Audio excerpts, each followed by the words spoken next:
Mm.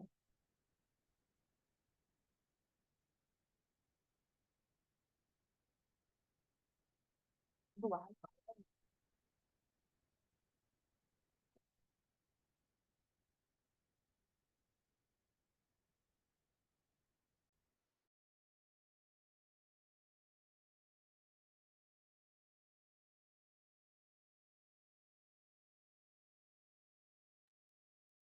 Hello, good evening.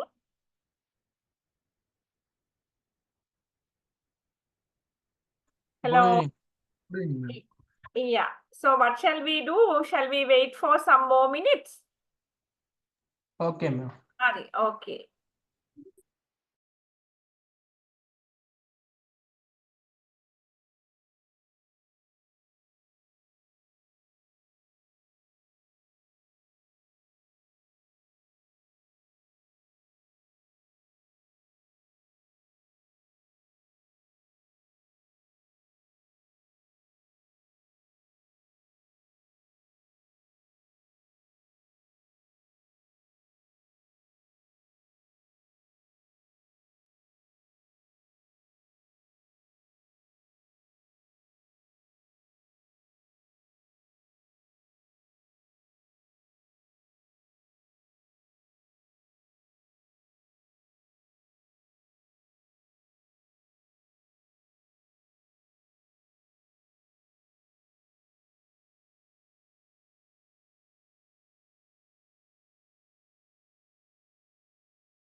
Still only three students. Okay, we'll see.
Okay, now there are 6 students.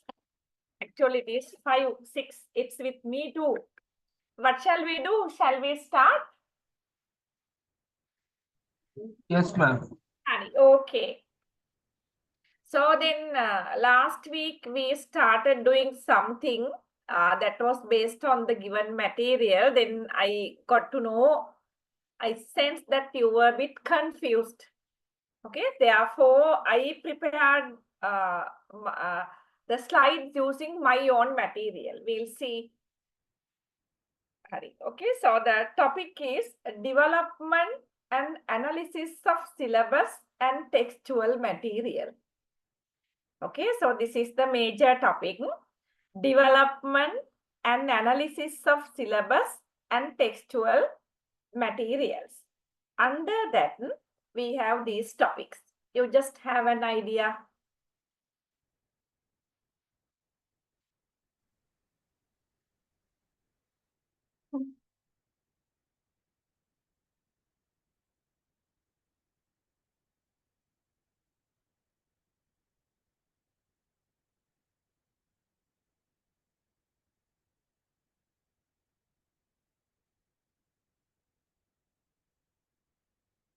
Okay, ma'am.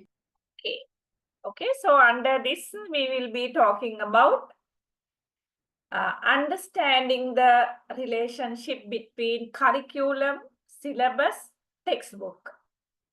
Okay, there are 3 elements, curriculum, syllabus, and textbook. So then what type of relationship is there between curriculum, syllabus, and textbook? And then selection of materials and developing activities and tasks as per the differentiated needs of the learners. Okay, so according to different learners, how we are going to develop activities and tasks and select material. Then constructivism as a new approach to learning. Moving away from rote learning to constructivism. The concept of inclusive education. Teacher as a researcher and facilitator in an inclusive classroom. Okay, here there are 6 subtopics. I feel most of you may be unfamiliar to these topics. Okay, anyway, we'll see. And we'll go to the first topic. Understanding the relationship between curriculum, syllabus, and textbook. Okay, just read.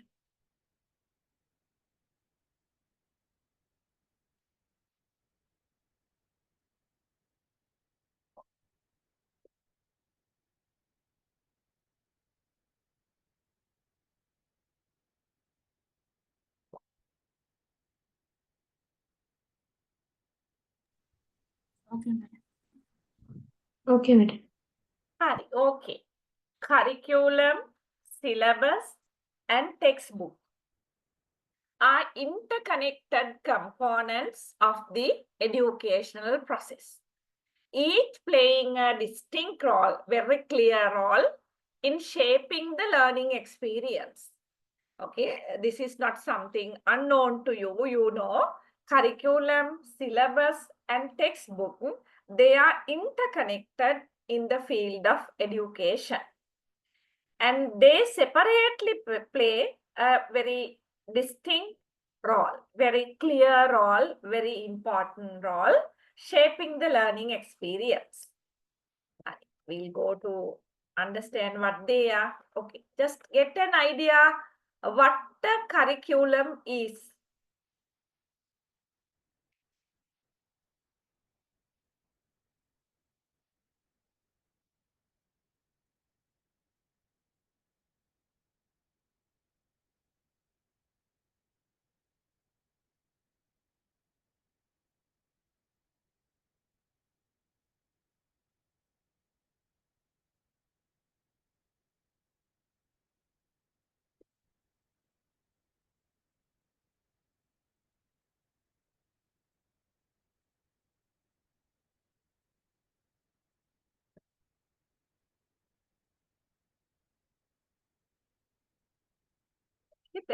read and try to understand.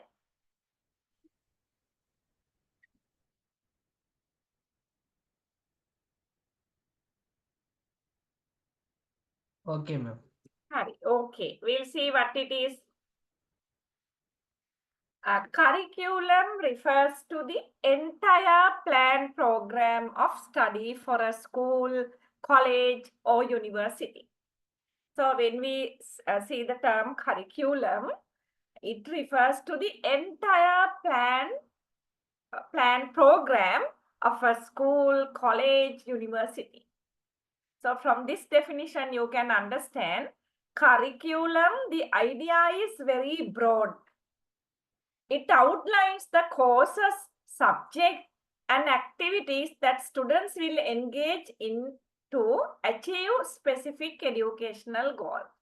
So inside the curriculum, there can be different programs, different courses, different subjects, different activities. Okay. So a curriculum can be broad, encompassing means covering the entire educational system, or narrow, focusing on a specific subject or program. So here, when we take syllabus and curriculum both together, you should know curriculum is the broad one. But according to our wish, we can use it from broader sense to a narrow sense. That means to call the entire system. So in Sri Lankan education system, the government's school system, we can say a curriculum. At the same time, if you want, you can narrow it down, focusing on a specific subject or program. Or you can say mathematics curriculum if you like. And for the entire program also, we can say curriculum. But if you want, you can call a specific subject curriculum. Mathematics curriculum, Sinhala curriculum, Tamil curriculum, like that. But actually, the meaning wise, it should refer to the entire system. Is it clear? Yes, ma'am. Okay. So curriculum is broad. Now we'll go to syllabus.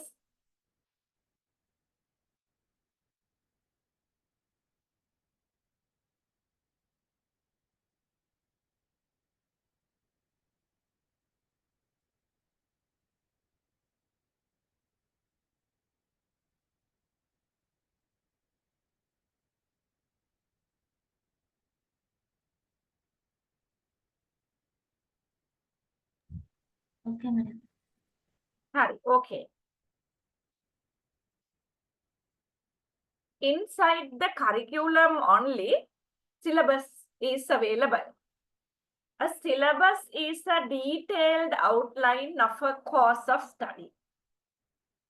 Okay, so then syllabus is a detailed outline. It provides students with information about the course's objectives, topics, assignments, assessment, and grading policies, everything. Curriculum is a detailed description actually. So then inside the curriculum, there can be different programs. And these different programs may be having their own syllabus. So we'll take one program. So that one particular program consists of many subjects. So each subject is having a particular syllabus. Is it clear? Yes, ma'am. Okay. Then textbook.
Okay, madam.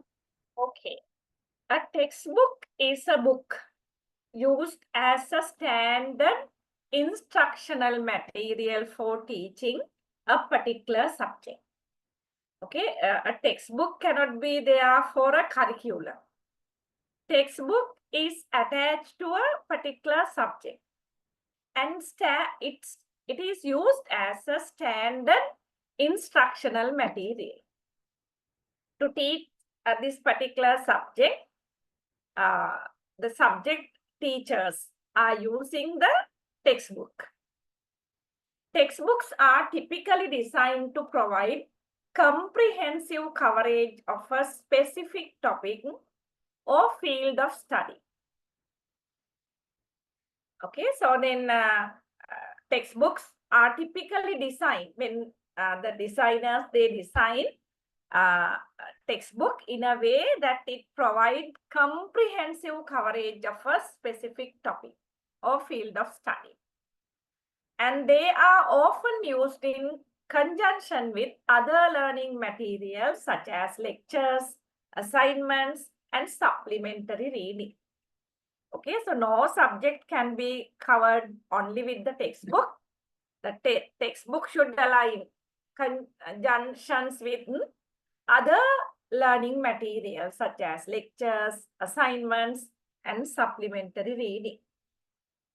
Okay, I hope you might got some idea about textbook also. Okay, now you see our topic is understanding the relationship between curriculum, syllabus, and textbook. So now what we did was actually we just got to know what is curriculum, what is syllabus, and what is a textbook. Okay, now we will take them separately. Curriculum. Just read.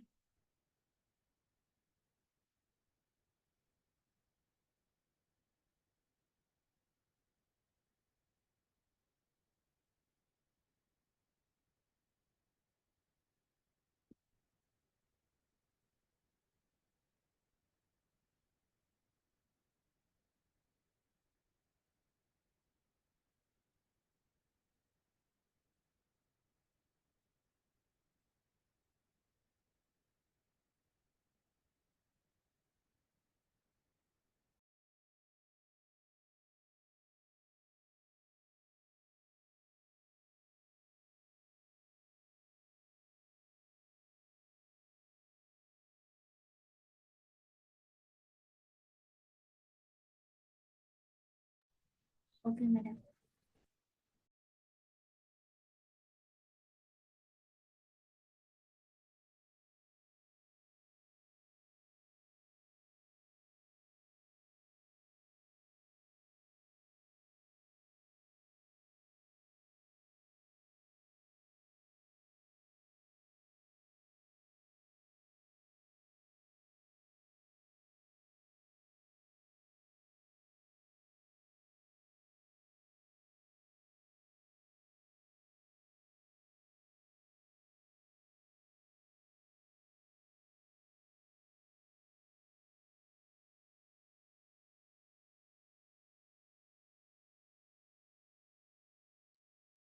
Okay, did you finish reading or are you still reading?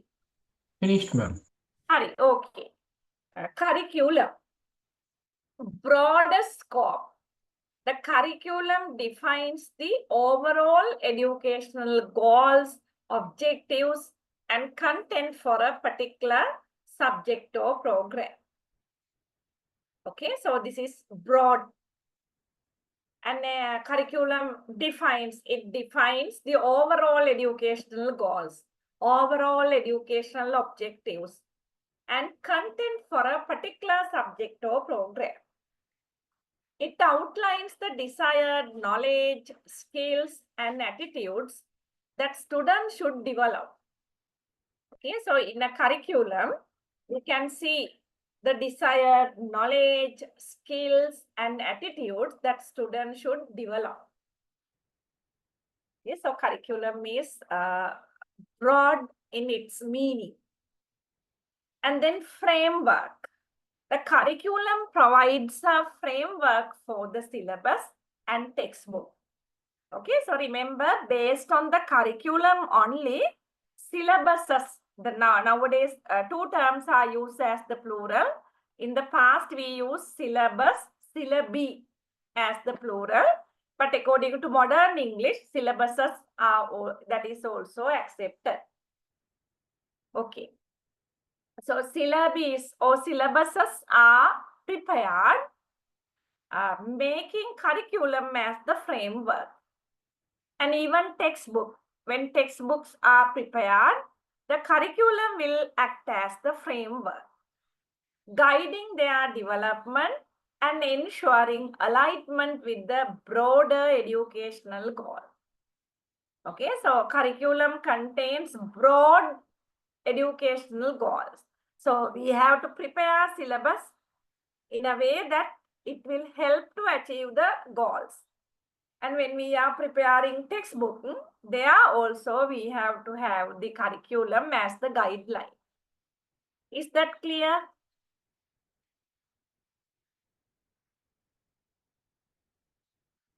Yeah, madam. Okay.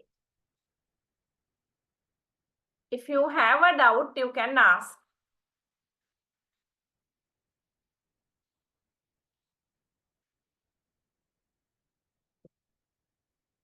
Syllabus.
Okay, ma'am.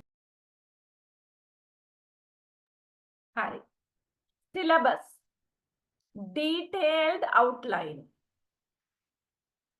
The syllabus is a more specific document that outlines the content, topics, and activities that will be covered in a particular course. Okay.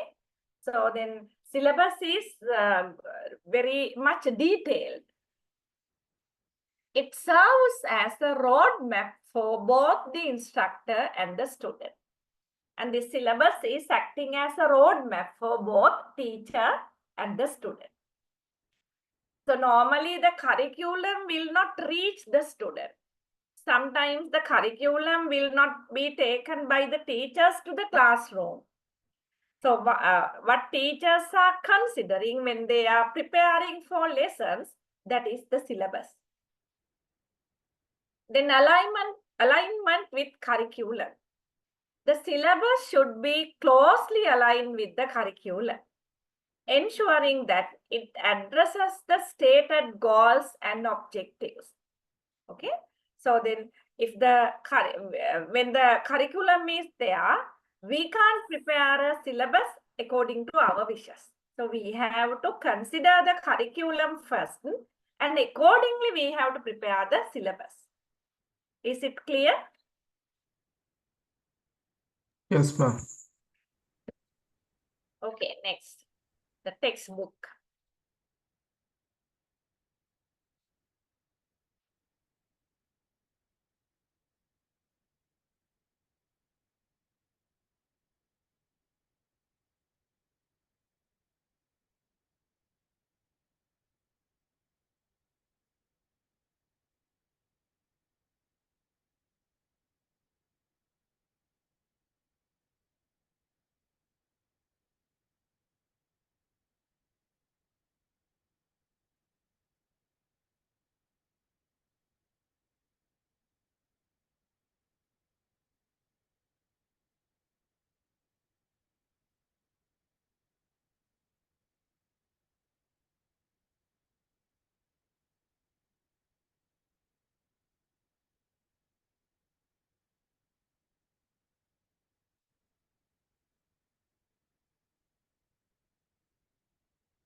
Okay, madam. Hari, okay. Textbook, it's a concrete resource.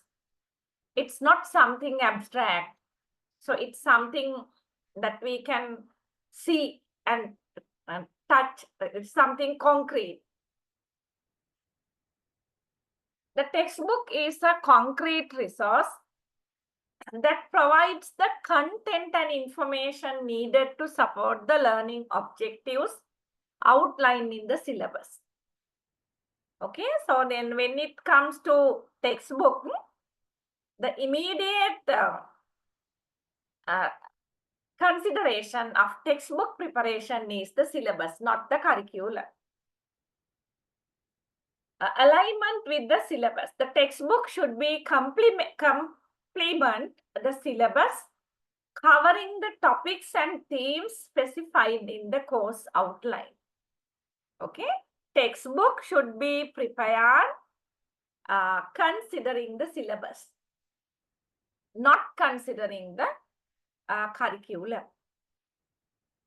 Okay, if I tell you or if I explain it further, O-level examination, the whole the program can be taken as a curriculum.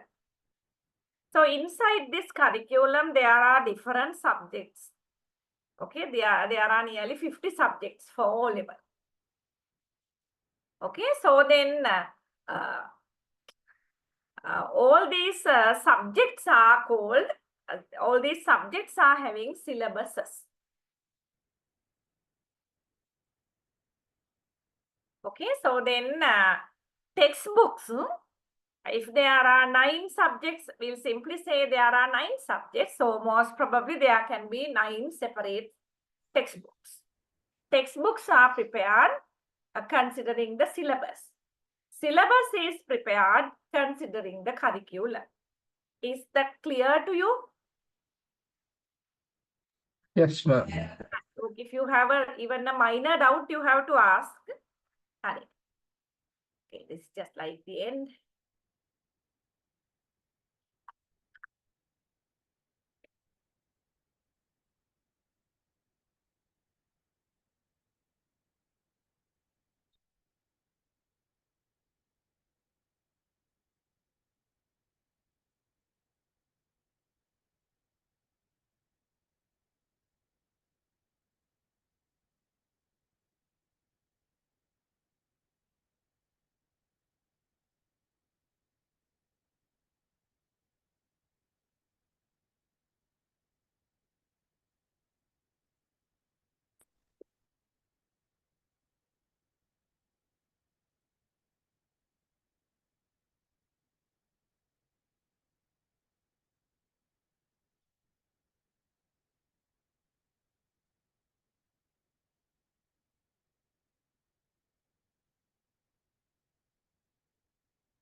Okay, ma'am.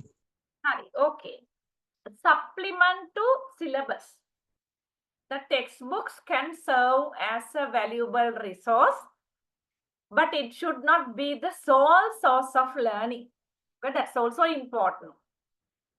Syllabus is there, based on the syllabus, textbooks are there, but we should not think that textbook is the only source of learning, sole source of learning.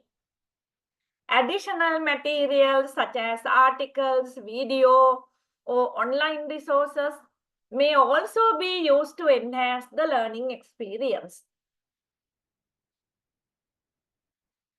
Textbooks are supportive. We don't have any argument. But textbooks will not cover everything. There are many more things that students should learn apart from what they learn from the textbook. Okay. All three components, what are these three components? Curriculum, syllabus, and textbook. Are interconnected and essential for creating a meaningful and effective learning experience. Okay, if you want to give an effective learning experience to your student, your curriculum, syllabus, and textbooks, they should tally each other.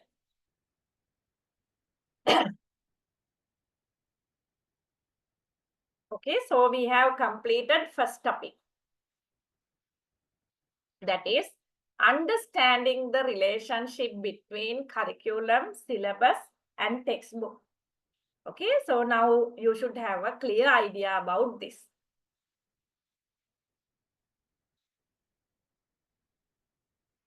If you have any question, you can ask now.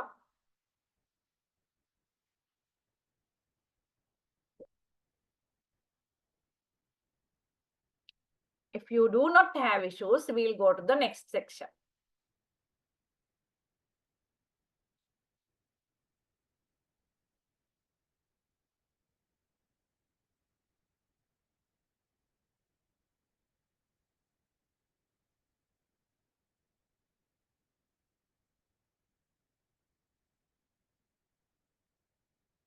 Clear, madam.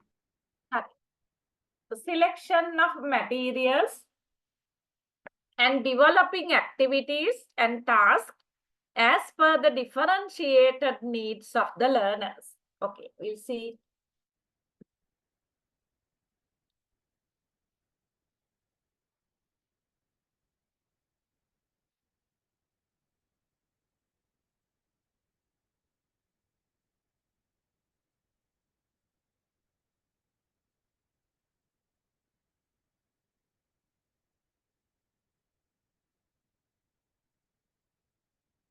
Okay, try to understand what this is.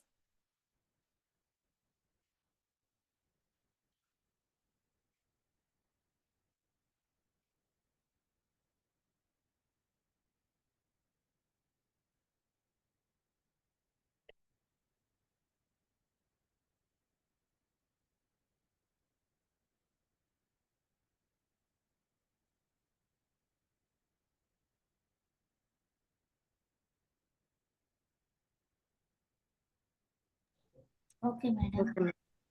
Okay.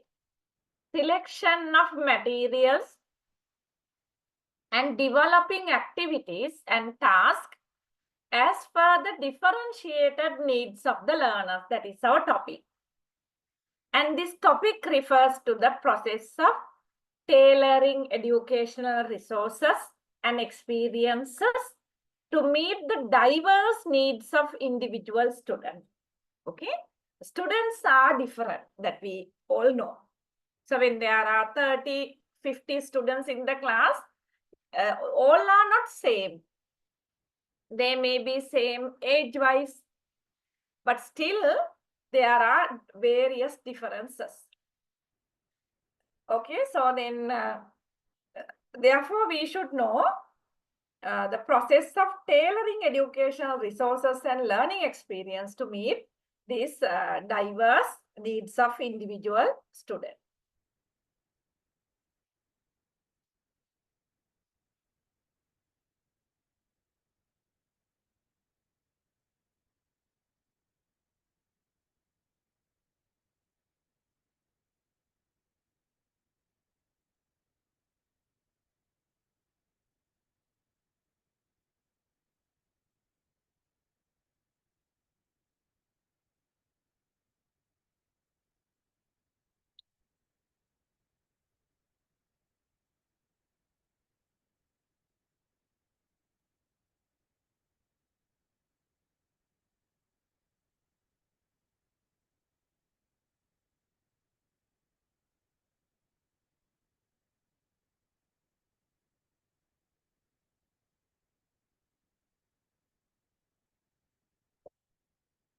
Okay, ma'am. Okay. differentiated instruction. It's a teaching approach actually that recognizes that students learn at different paces and in different ways. So then when there are 50 students in the class, don't think that all the students will understand what you explain at the same time. No, it's not like that. So there may be some students who will understand what you say first time, very quickly. So when you explain once, they will understand. So at the same time, there are students, for them to understand, you have to explain again and again. Okay, they understand like that. So at the same time, there are some slow learners. So even though you try your level best, they will not understand. Okay, so then you have to pay them some individual attention. By carefully selecting materials and designing activities that cater to various learning styles and abilities. Okay, here the meaning is, so students are various. The students' learning style, learning strategies, they are various. Okay, so when you are preparing teach as a material, textbooks, we have to think about all these students' levels. And you should never prepare textbook thinking that all the students are clever. No, you should remember there are some weaker students also. Okay, that is the idea there. Right, then, yeah, just see.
Okay, madam.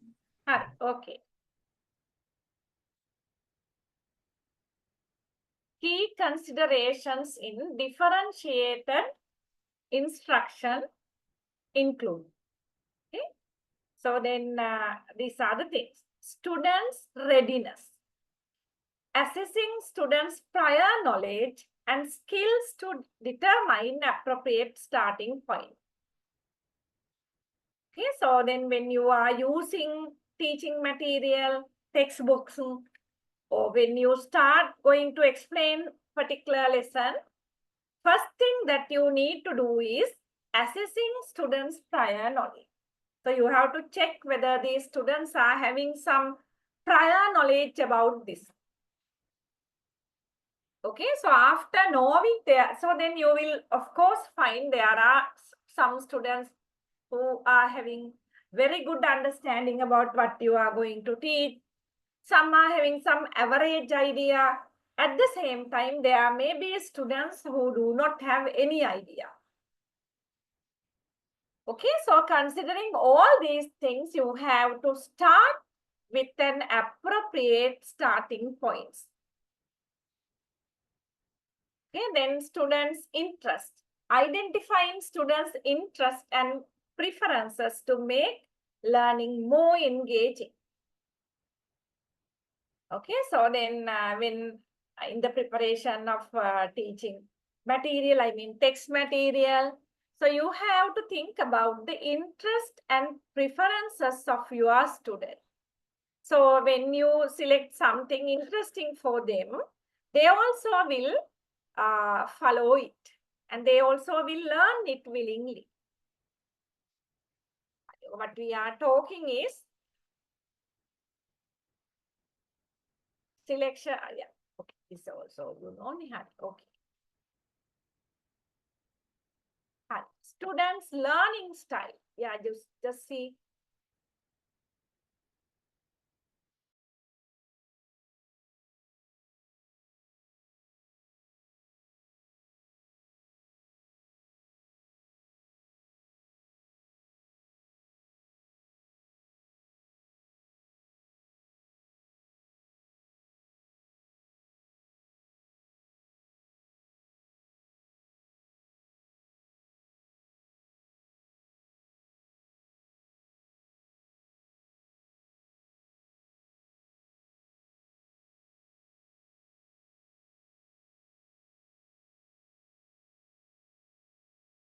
Okay, ma'am. Harry, okay. Then students' learning styles are different. You should know this. Recognizing different learning styles, example, visual, auditory, kinesthetic. Are you aware of these three terms? Visual learners, auditory learners, kinesthetic learners. Are you clear? If not, tell me, then I will explain. Ma'am, what is that kinesthetic learning, ma'am? Harry, okay, I will tell. You know, visual learners, they prefer to learn by seeing. So normally when we take a physical classroom, visual learners, they want to come to the front rows always. Auditory learners, they prefer to learn by hearing. Kinesthetic learners are the ones who prefer learning by doing. Okay, did you get the point? They love to learn by doing. And providing materials and activities that cater to each style. So in the preparation of textbooks, the activities, the material, they all should cater all these learning style. Is that clear? Okay, ma'am. Okay. Next.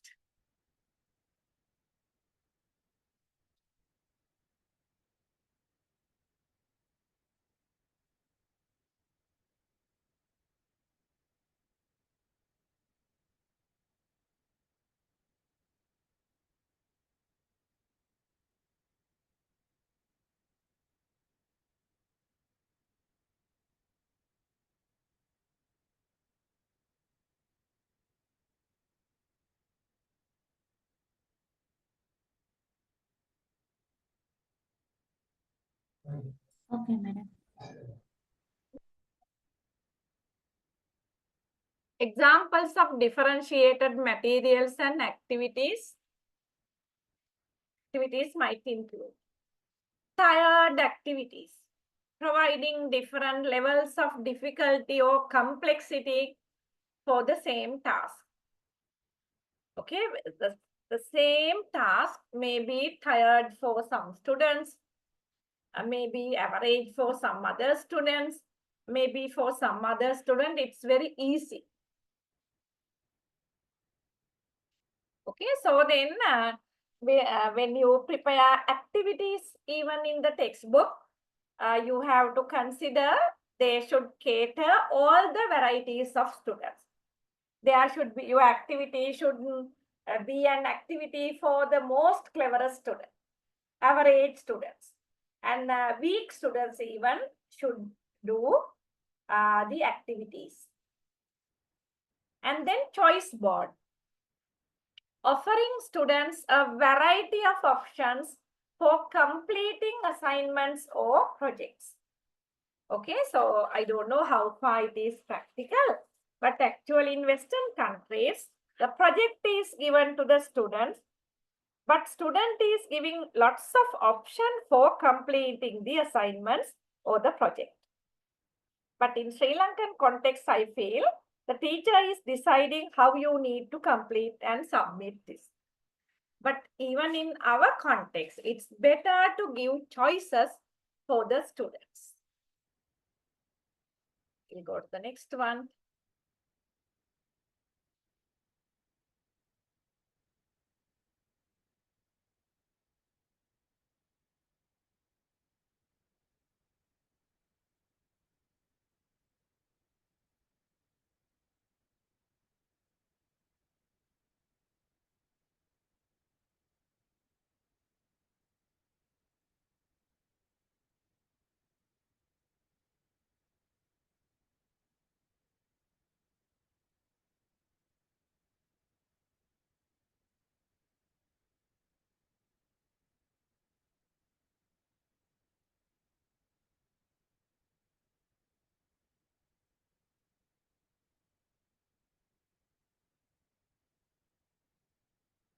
Okay, madam.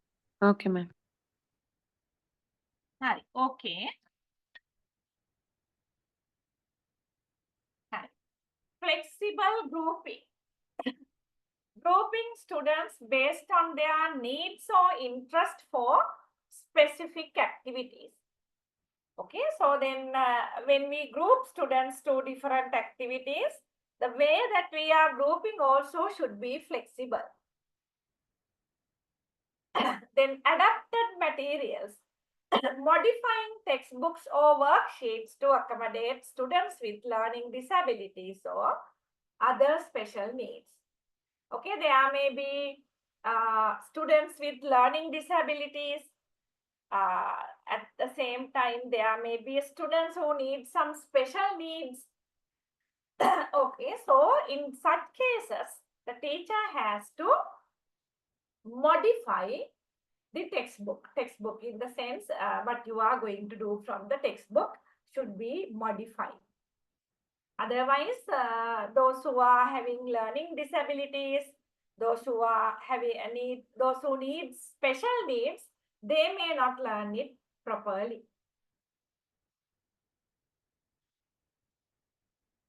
Is it clear? If you have a doubt, you can put a message or you can ask directly. We'll go to the next slide. Okay, we have completed the second topic also. So next we are going to do constructivism as a new approach to learning. Okay, that's the language theory, constructivism. Okay, have you heard of this constructivism? Anybody?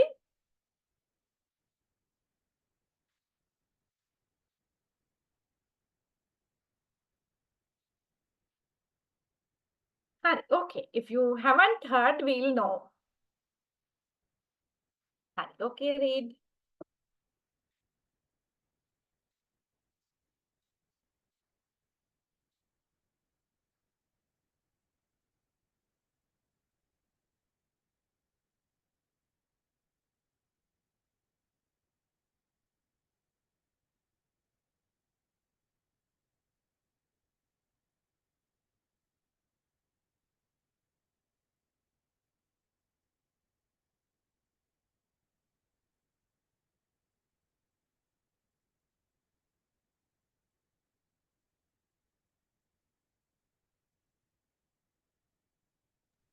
Okay, ma'am.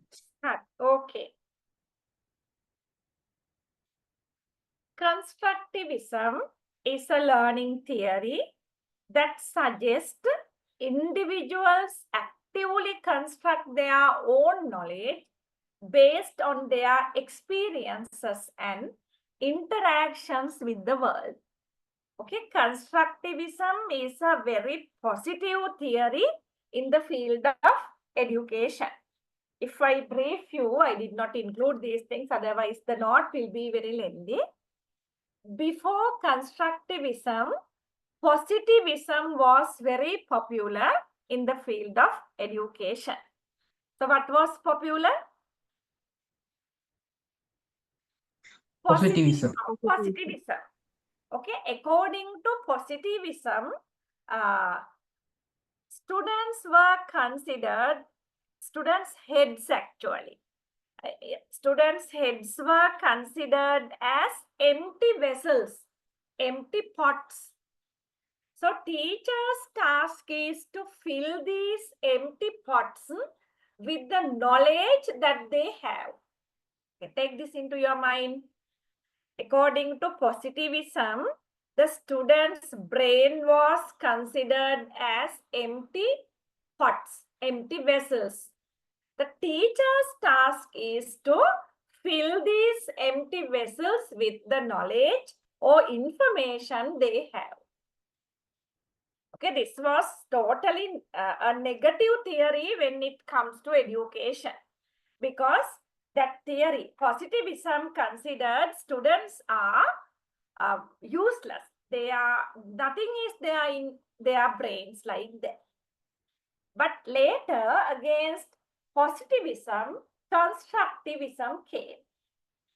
Okay, so according to constructivism, they believed that the heads or the brains of the learners are not empty.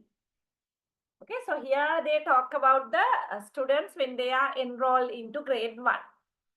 Okay, even though when they are in grade 1, there are certain things in their mind which they learn from their parents, neighbors, society. Okay, constructivism says students' heads are not empty vessels. They contain certain knowledge. Even when they go to school first time, their brains contain some knowledge. What teachers are doing is constructing new knowledge on the existing knowledge. Okay, check whether you got it.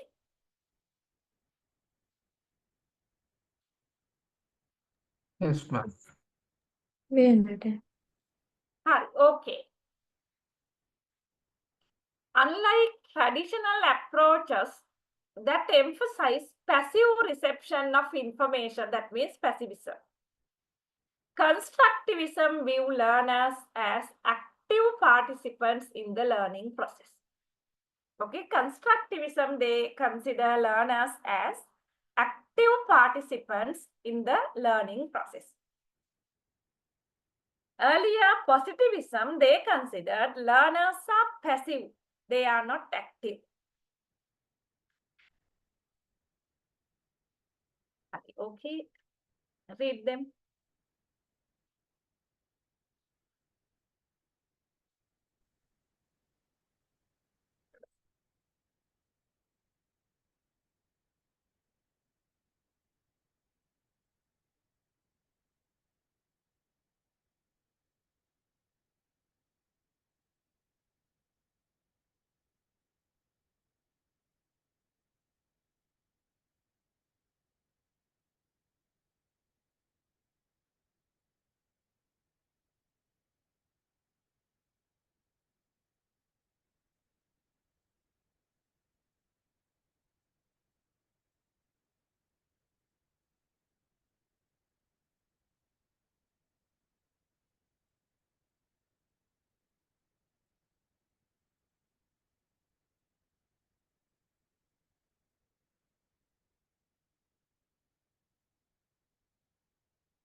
Okay, ma'am. Okay. Key principles of constructivism include active learning. Learners are not empty vessels waiting to be filled with knowledge. So that is how before constructivism, educational is taught under passivism. Instead, they actively construct their understanding through their own experiences and interactions. Okay, so under constructivism, we believe learners are not passive, they are very active. Okay, this one.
Okay, madam.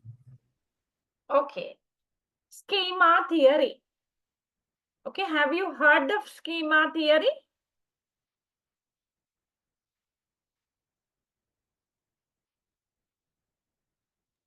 Yes, madam. It's how knowledge is acquired. Yes, how memory is acquired. Very good. Schema theory. Individuals build mental models or schemas to organize and interpret information. Thus, these schemas are constantly evolving as learners encounter new experiences.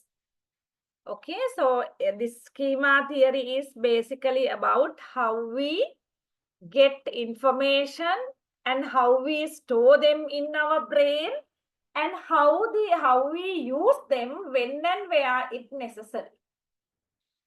That is called retrieve. How knowledge is acquired, how knowledge is stored, and how that stored knowledge is used when and where it necessary. All these things are spoken under schema theory. As I can remember, there are 3 types of schema: linguistic schema, then content schema, and strategic schema.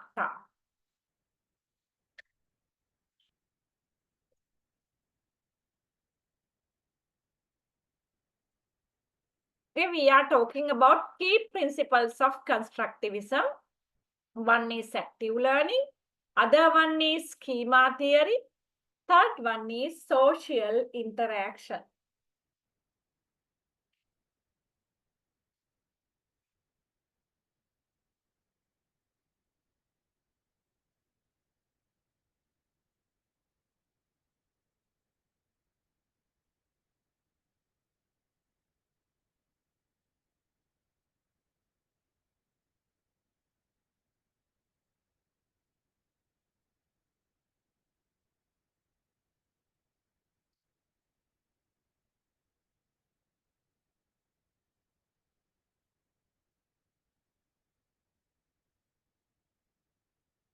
Okay, did you finish reading?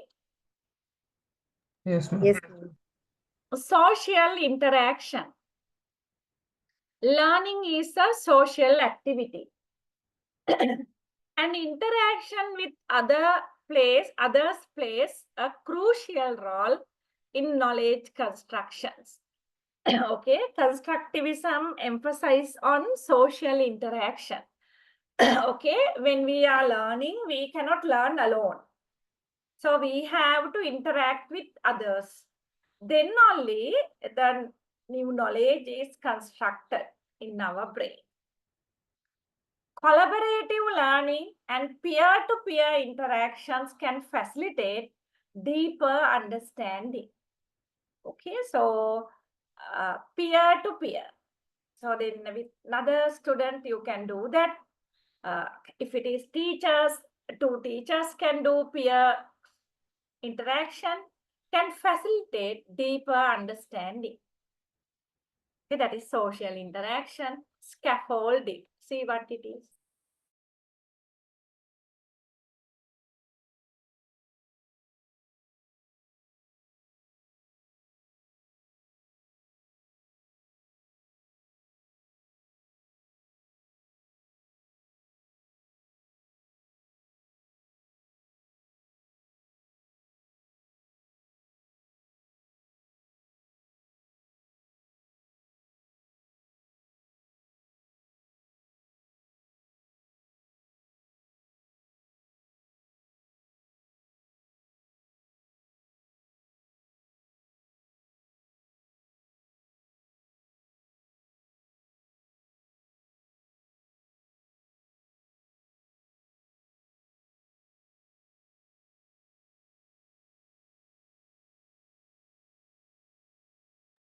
Okay, ma'am.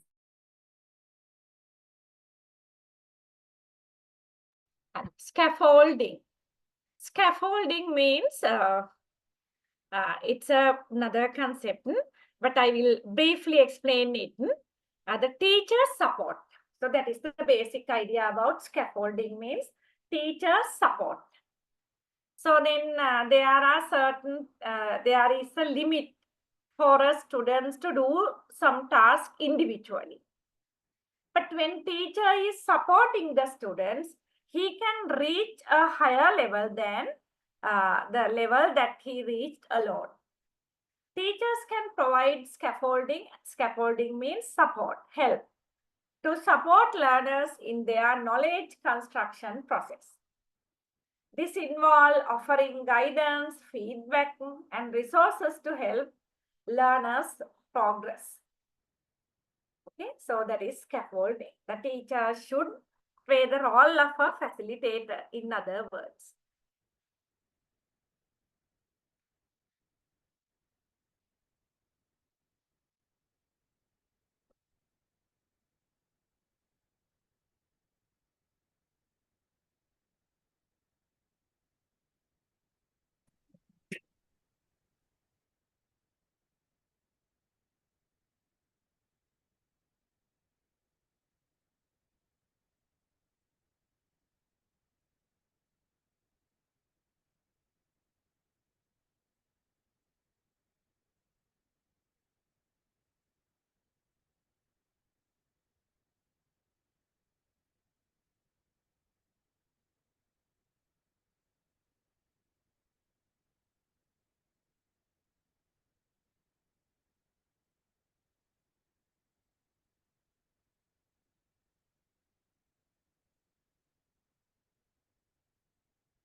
Finish, madam. Okay, did you finish reading? Yes, ma'am. Implication for teaching. Implication when this is practically done. When we are applying learner-centered approach. So then under constructivism, the recommended teaching learning approach is learner-centered approach. Focus on the learner's needs and interests, providing opportunities for active exploration and discovery.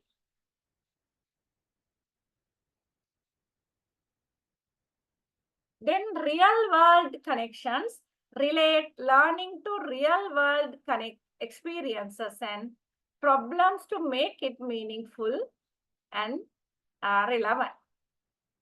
Okay, relate learning to real-world experiences and problems. Okay, so that means bringing real here. The content learning, another term for that. So then when we were schooling, actually English learning was very, very artificial. And then we don't know why we learned grammar, and we don't know how to use grammar when and where it's necessary. And then real world connection should be there given to the student. So then when we are asking students to act out as a role play, even then you have to give them real world incidents. Then students will be okay.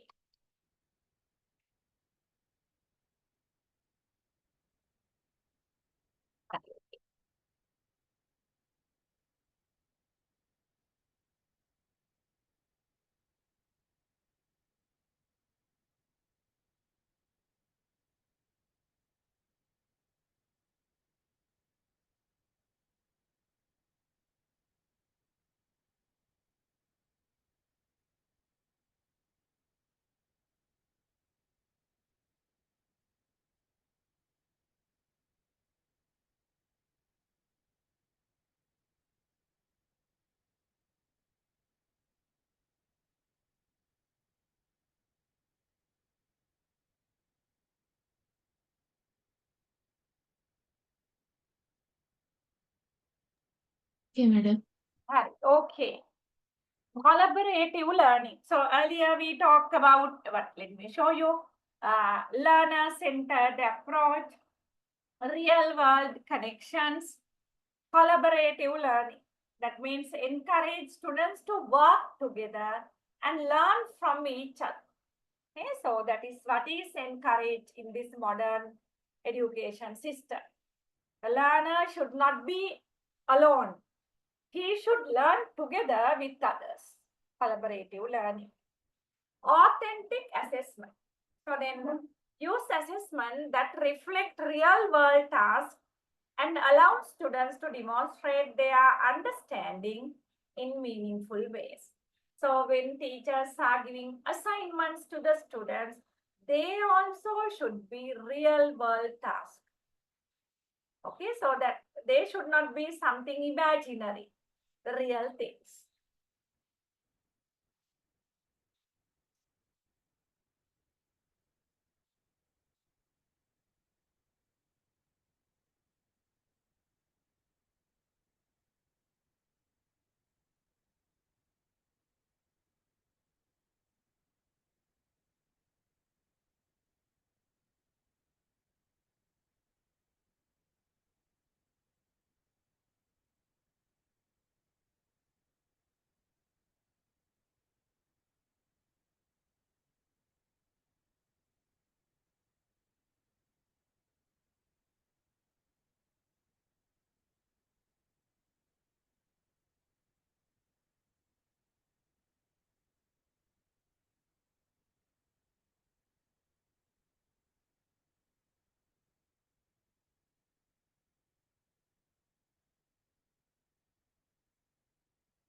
Okay, ma'am.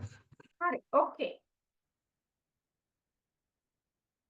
Constructivism has gained significant popularity in education as it emphasizes the importance of active learning, critical thinking, and problem solving. Okay. So then this constructivism, it was warmly welcomed in the field of education. And then it became very popular. By understanding and applying constructivist principles, educators can create more engaging and effective learning environment. Okay, so then when the teachers apply constructivist principles, educators can create more engaging and effective learning environment.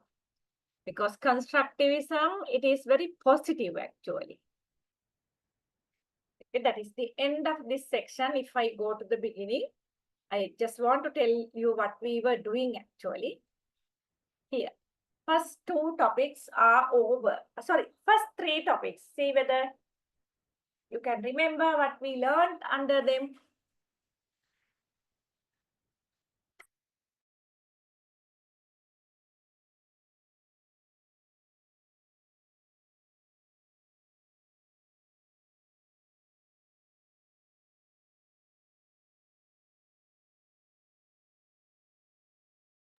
Okay, we did understanding the relationship between curriculum, syllabus, and textbooks. So then you should remember selection of materials and developing activities and tasks as per the differentiated needs for the learners.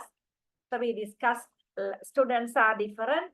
So when we are using material, we have to prepare them in a way that it cater everyone. And just now we completed constructivism as a new approach to learning.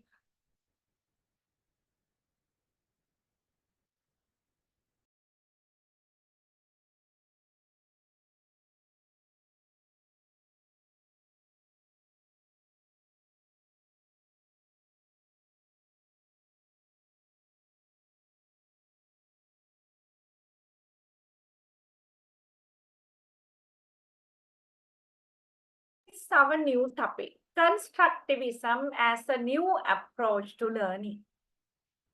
Okay. Yeah, here you see.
Okay, did you finish reading?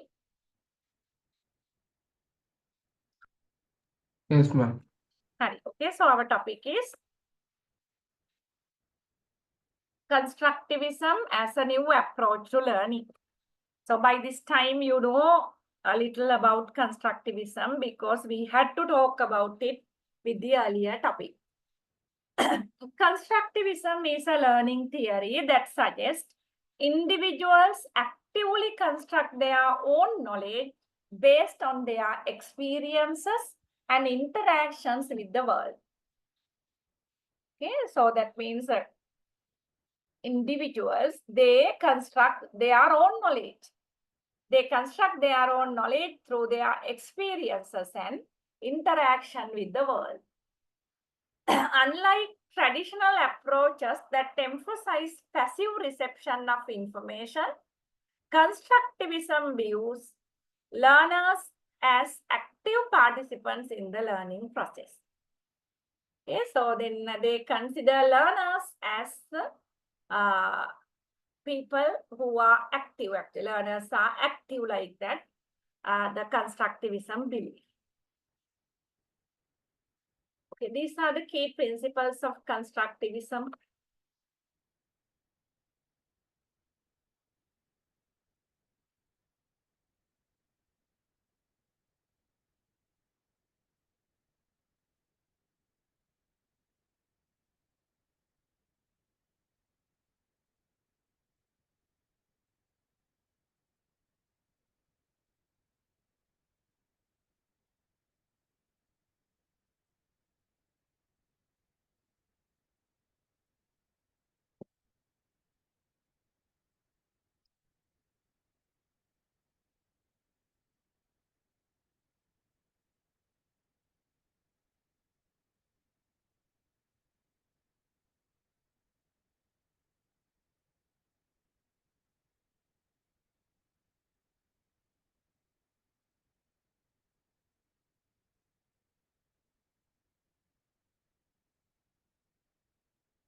Okay, ma'am.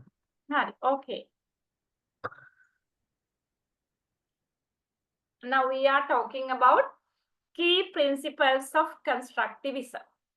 Active learning. Learners are not empty vessels waiting to be filled with the knowledge. So this is something we already discussed. Instead, they actively construct their understanding through their own experiences and interactions.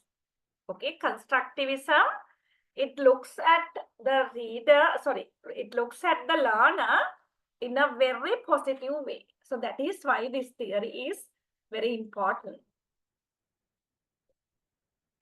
So active learning, schema theory also we discussed. You simply read only.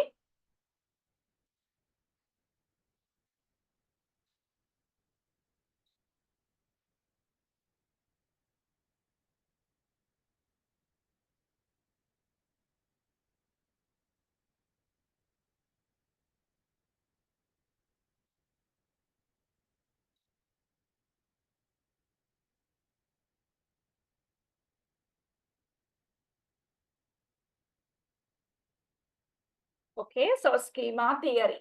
So that is also spoken under constructivism. That means the individuals build mental models or schemas to organize and interpret information. So individually, their mental models differ. My mental models are different from your mental models. And my mental models help me to understand, organize, and interpret information. Then social interaction, you see.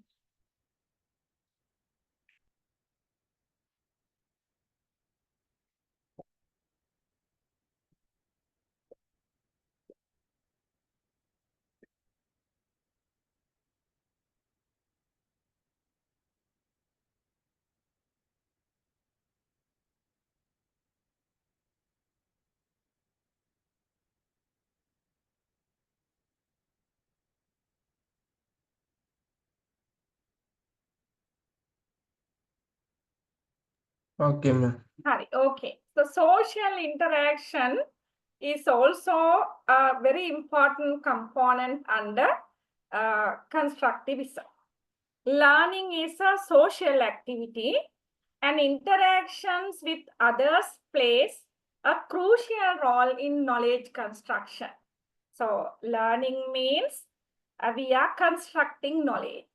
So this process of constructing knowledge should not be an individual task according to constructivism. So this constructivism highly speak about interactions with others. This interaction may be collaborative learning, peer-to-peer interactions. Those things can facilitate deeper understanding. So rather than understanding things individually, if you try to understand the concepts and all those things with others, that understanding will be very deep. Next, scaffolding, we discussed that also.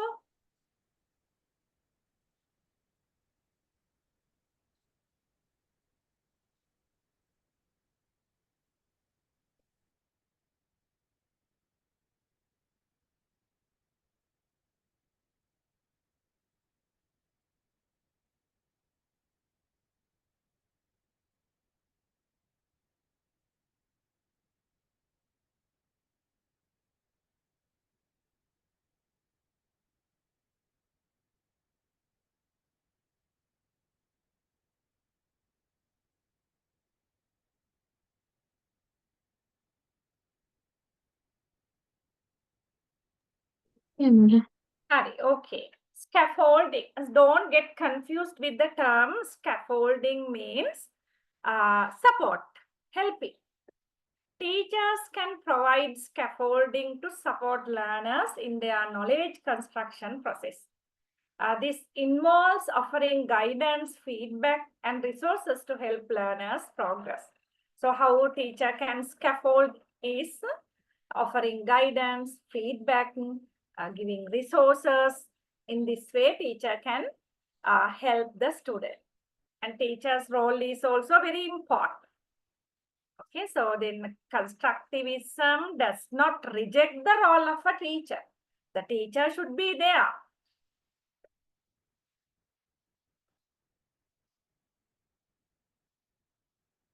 Okay, the implication for teaching. Implication, you know, how constructivism can be practiced practically. Okay, that is the meaning of implication. How constructivism can be practiced.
Yeah, madam.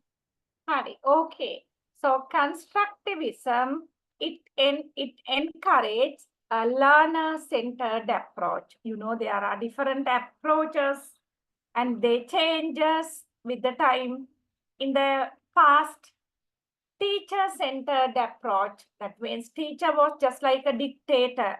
Teacher was having a dominating role in the classroom. Okay, so but later it changed as learner-centered or student-centered. Constructivism, it promotes learner-centered or student-centered approach.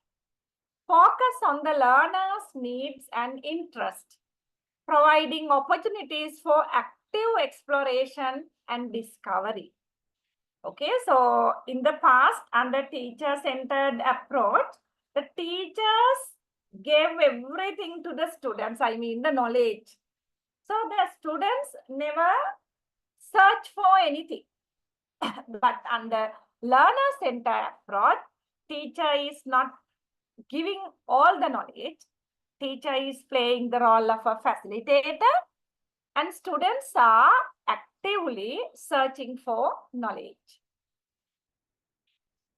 And then real world connections. Relate learning to real world experiences and problems to make it meaningful and relevant. Okay, constructivism encourages real world connections in learning. Okay, when teachers are assigning tasks, when teachers are giving examples, when teachers are giving topics for students to act out, they should be real world things. Relate learning to real world experiences and problems to make it meaningful and relevant. Real world experiences and problems to make it meaningful and relevant. Okay, so then when you are teaching your students, you should come out with real world examples, real world condition to the class. Is that clear? Should I give you examples?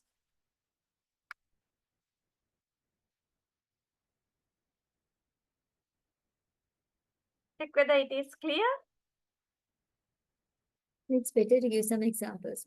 Okay, so then real world connections means, so then in the past, when students were given time for speaking, teachers used to nominate students. Okay, two of you.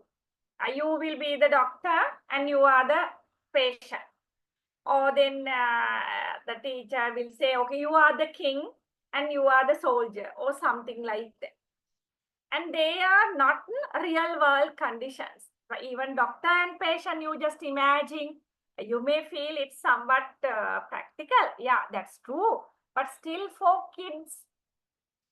Okay, so then if teacher wants to practice them how to ask questions, rather than giving unfamiliar things, teacher can ask students to go and meet your friends and get to know who is having only one brother, who is having more than one brother. Okay, who is how do they come? So you can ask students to say, you just go and ask, how do you come to school? And then the students will go one by one. How do you come to school? By bus. How do you come to school on foot?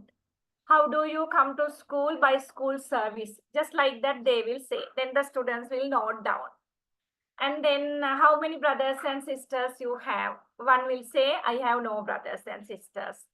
Another one say, I have 3 brothers. Just like that. So what is your favorite color? Okay, just like these are real things. Because students will not feel strange.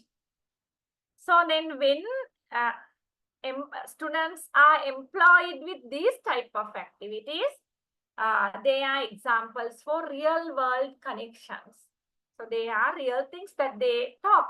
They are not artificial. And then one day also, I don't know whether I told it to you. So in the process, describing a process. So then rather than explaining or analyzing how to prepare a hamburger, it's better to teach them how to prepare a coconut sambal. So they are real world connections. Hamburger may not be familiar to most of the Sri Lankans, and your children will not understand. But when you are explaining how to make a coconut sambal, that will be understood by all. Okay, did you understand real world connections? Yes, ma'am. Okay.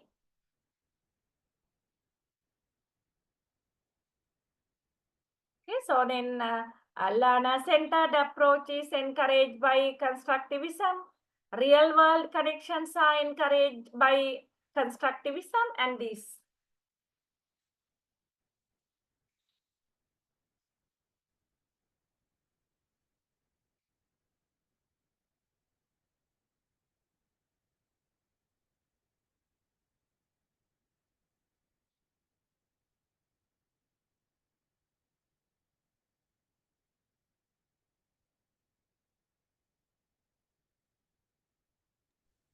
Okay, ma'am.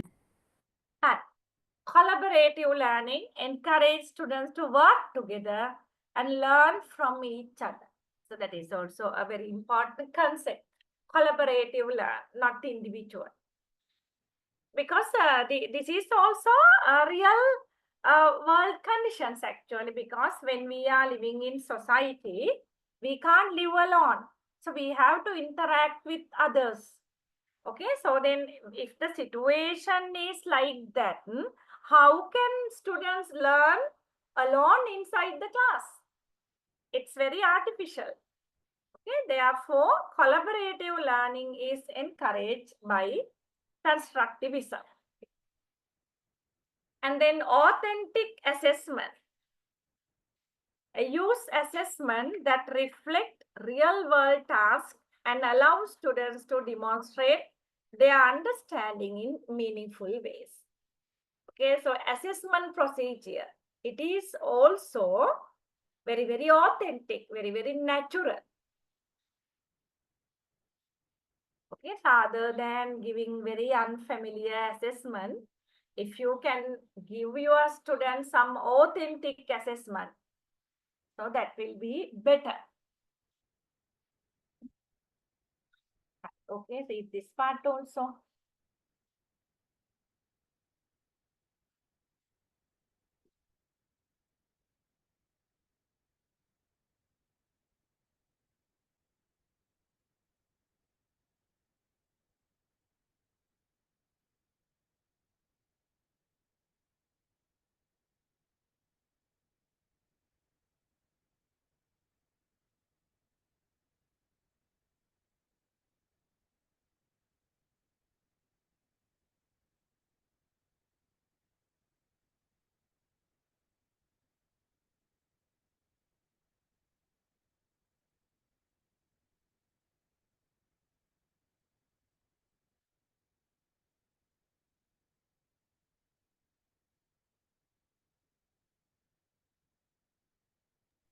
Okay, ma'am. Constructivism has gained significant popularity in education as it emphasizes the importance of active learning, critical thinking, and problem solving. The problem solving, now you may be wondering how it is there. Because when students are working together, collaboratively, in groups, there may be lots of problems. So they are solving them and continue learning. By understanding and applying constructivist principles, educators can create more engaging and effective learning environment. So then if these constructivist principles are properly practiced, you can create more engaging and effective learning environment. Okay, so then did you get some idea about constructivism? It's a very, very positive theory in the field of education. Okay, any question regarding that?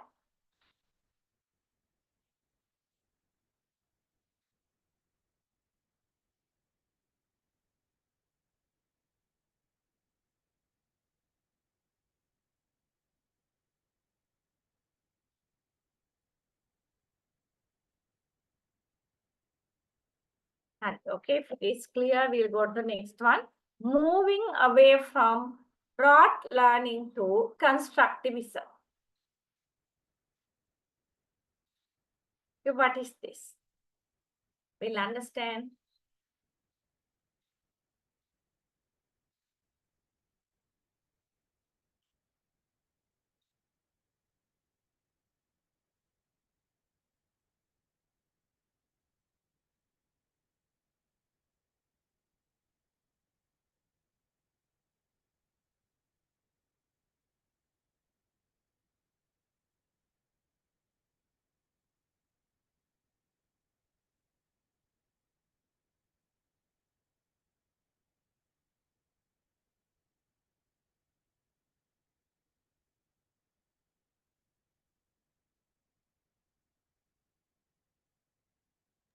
Okay, ma'am. Okay. The phrase moving away from rote learning to constructivism. It refers to a shift in educational philosophy and practice. Okay, so then moving away from rote learning. So then earlier what was practicing? It was rote learning. So because of the introduction of constructivism, the rote learning was rejected and they started learning collaboratively. But before that, we should learn what rote learning is. Rote learning is a traditional approach where students are expected to memorize information without understanding its meaning or application. The rote learning means learning by heart. In Sinhala, we call katapadam karana. Okay, so they memorize information without understanding. Okay, can you remember if I give you one example? Did you watch the movie Three Idiots? Have you watched that movie? Yes, ma'am. Yeah. Yeah. So then, can you remember when one minister is coming for a function at the school? So then the most cleverest, brilliant student at that time, that student is brilliant because his knowledge is good, not anything else. He is not creative, nothing. He reads a lot. And that student was selected to deliver a speech. Matakada. Yes, ma'am. And then these three boys, Amir Khan is the head of the gang. So they are changing the letter, the welcome speech, I suppose. That's what I can Yes, remember. They change the word, but this the boy, he does not know whether it has been changed because he did not pay attention to the meaning. So that is something similar to rote learning. Okay, did you get an idea? yeah, ma'am. Yes. Yeah. Meaning or application. It often involves repetitive drills and memorization of facts. Okay, so then we consider the knowledge is power. There is a proverb also. But knowledge is nothing actually. So when you know Bloom's taxonomy, so when we analyze the brain capacities, the lowest level is knowledge. And above knowledge, there are understanding, then analyzing, application, evaluation, creating. So they are very high level of brainy capacity. But knowledge is the lowest. Knowledge means what we can remember. Okay, so we'll go to the next page.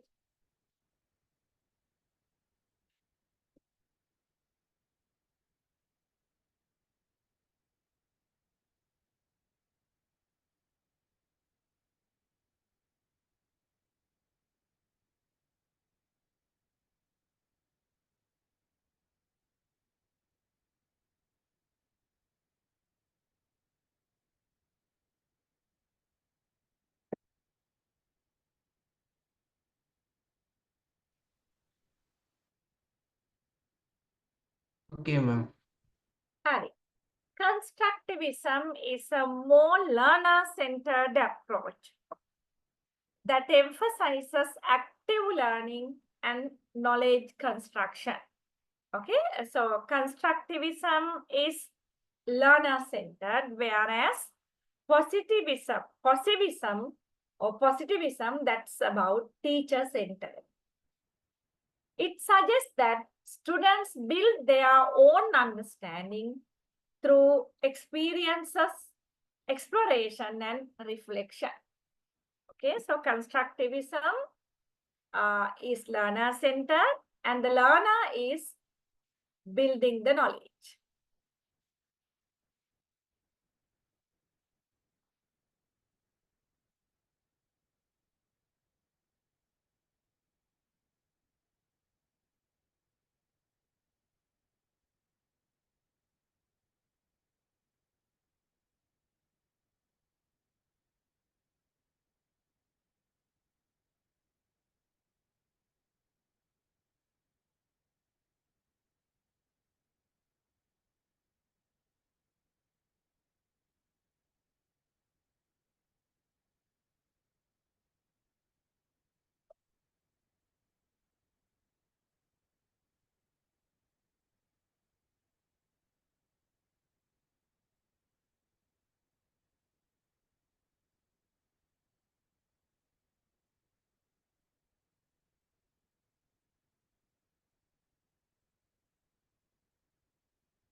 Okay, madam. Okay.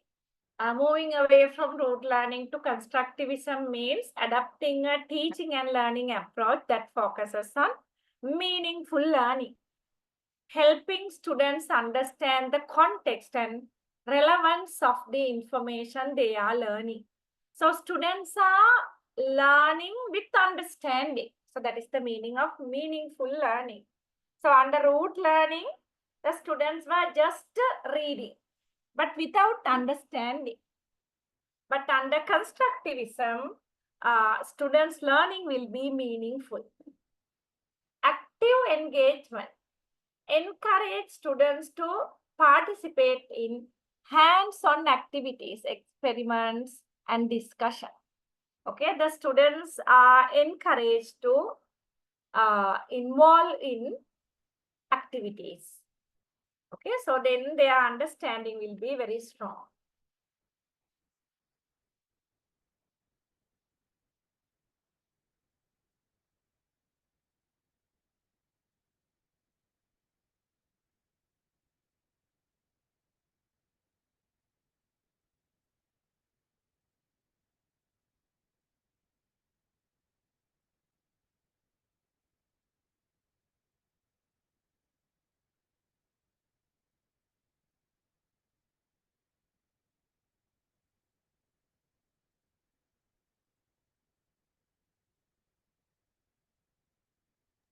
Okay, ma'am. Hi, okay, we'll see. Yes. Critical thinking, promoting higher order thinking skills such as analysis, evaluation, and problem solving, and there are many more. So then constructivism promotes higher order thinking skills, but positivism, it promotes the lowest level of understanding or teacher-centered approach. As a result, the students, they did not become critical thinkers. And then collaboration, fostering collaborative learning environment where students work together to construct knowledge. Okay, collaboration. The students started working together after the introduction of constructivism. By moving away from rote learning and embracing constructivist principles, educators can create more engaging and effective learning experience for their students. Okay, so then under passivism, the students were not having critical thinking. The students' critical thinking was not improved. The collaborative learning could not be seen there.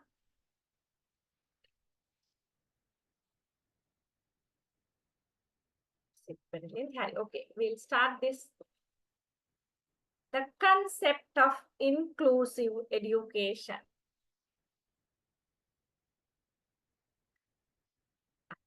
Yeah, just understand.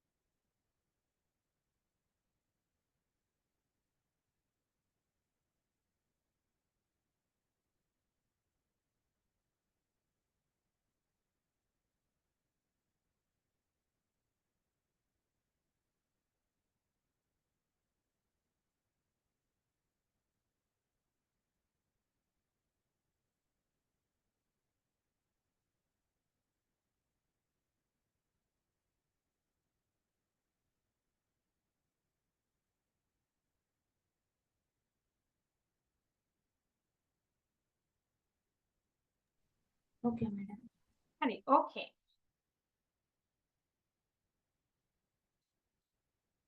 Yeah, inclusive education. So what is the meaning of inclusive?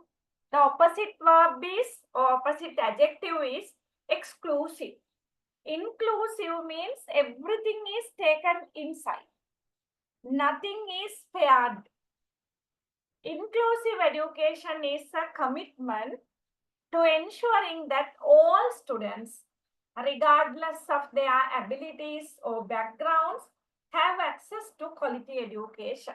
So that is the meaning of inclusive education. So even in Sri Lanka, there was a time in the past, only the affordable students, they were studying, those who were rich and their children were studying. But under constructivism, actually, inclusive education is ensured. It is a philosophy that recognizes the diversity of learners and strives to create a learning environment that is welcoming, supportive, and equitable for everyone. Okay, so then students should be leading towards inclusive education. All are equal in the field of education.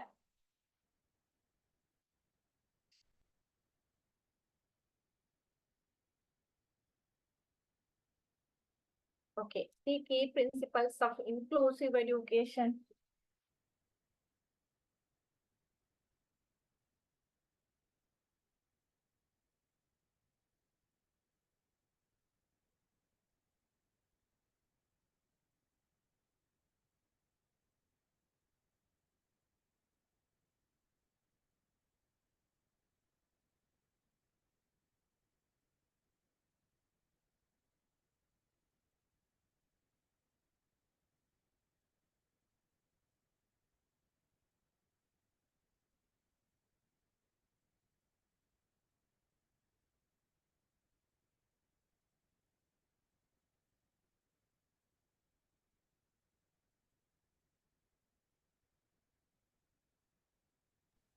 Okay, ma'am.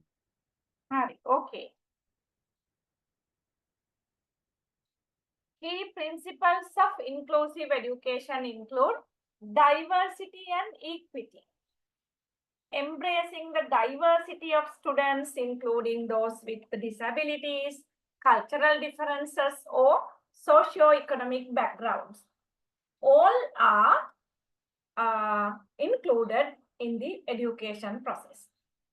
Accessibility. Ensuring that all students have access to the curriculum, resources, and support they need to succeed. Okay, so we have as the teacher has to ensure whether all students have access to curriculum, resources, and support they need to succeed.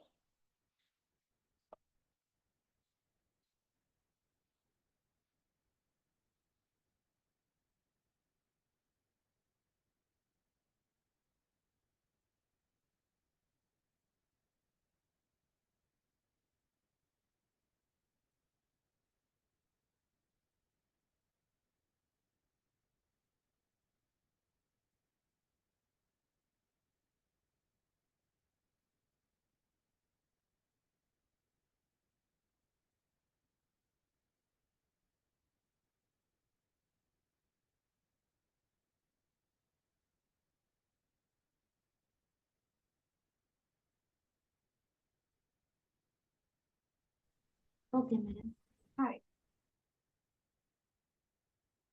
A collaboration, working together with families, teachers, and support staff to address the individual needs of each student.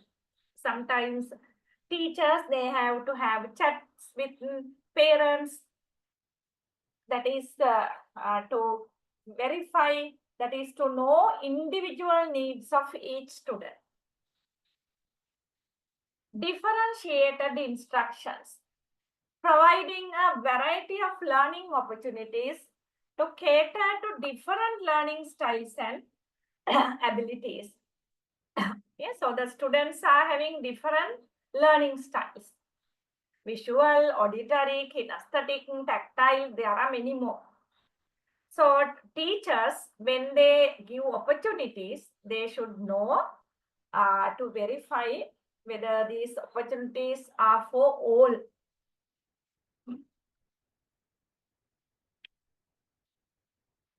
Okay, benefits of inclusive education.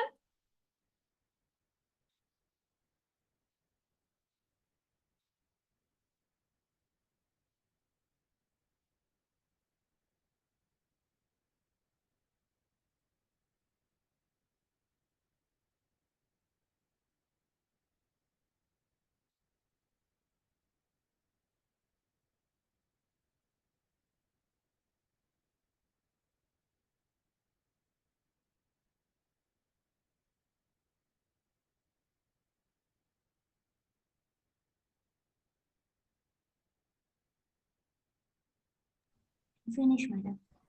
Okay, benefits of inclusive education. Improved academic outcomes.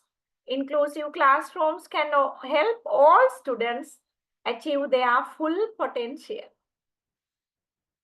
Okay, so then not only one or two, all students will achieve their potential. Increase social acceptance. Inclusive environments foster a sense of belonging and acceptance for all students. Okay, these are highly practiced in developed countries. Even though these are totally new to us, these things are practiced in foreign countries.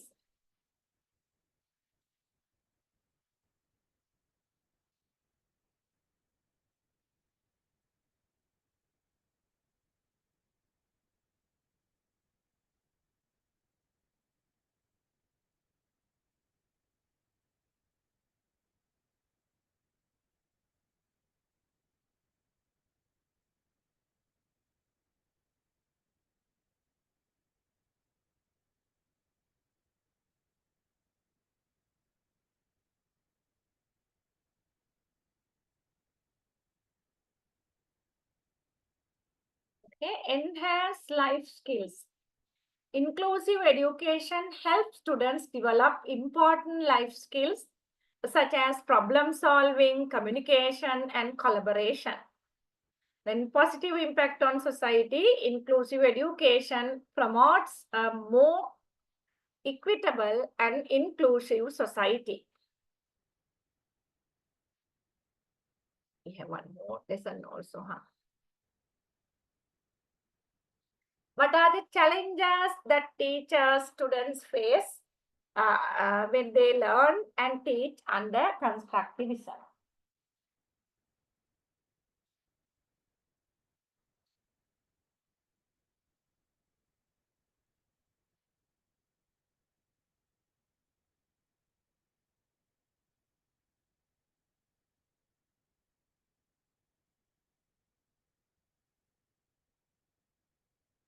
Okay, madam. Okay.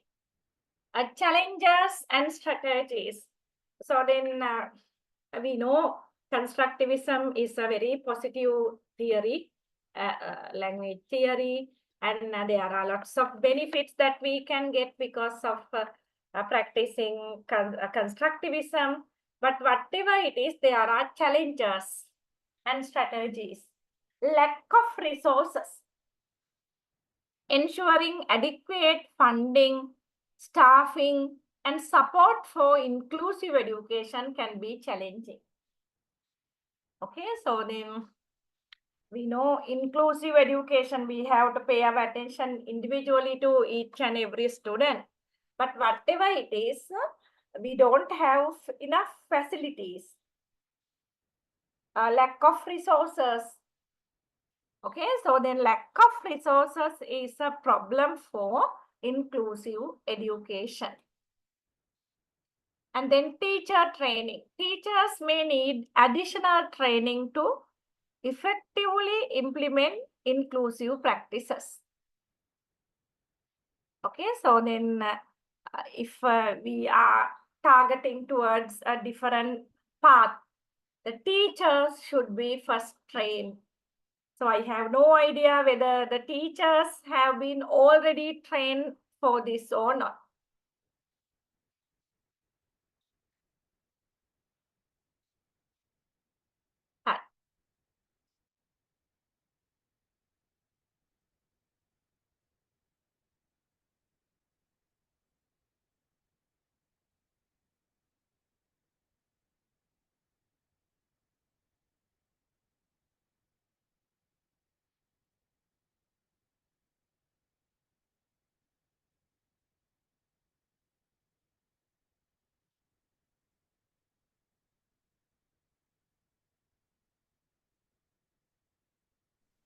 Okay. Hari. Okay, ma'am. To create an inclusive learning environment, schools and educators must be committed to providing a supportive and welcoming atmosphere for all students. Okay, so then inclusive education means all students should feel comfortable.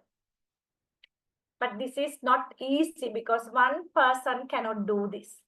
So everyone should get together and do this. This may involve making physical accommodations, providing additional support services, and adopting inclusive teaching practices. Okay, so this inclusive learning environment include all these things. Making physical accommodation, providing additional support.